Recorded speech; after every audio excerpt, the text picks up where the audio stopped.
Now, the fire itself occurred on October 13th of 1834.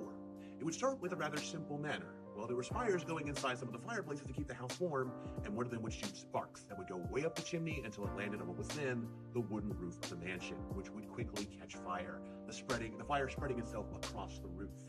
Now, Jackson is not here. He is still away at the White House, and in fact, Junior and Sarah, his second generation, were not here either. They were out shopping at the time. So it was only the enslaved and some local laborers working on a nearby house that happened to be here nearby to respond to the fire itself.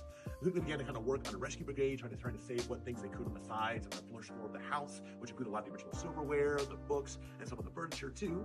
Meanwhile, Sarah came back here to find her house in flames and helped organize that brigade even further.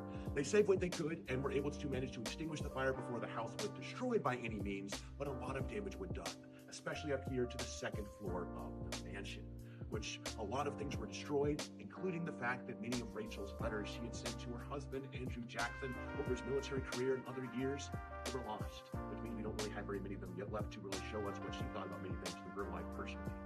But when it comes to the actual structure, it was left intact with the brick walls, which are 3 bricks thick, still standing strong due to the help they were helping insulating this house at the time. Thankfully, no one was injured though, be it family or staff. And so while the fire was a very scary occurrence, it is one that would not have long-lasting effects, as they were able to remodel the damage done to this third and final version that now stands here today.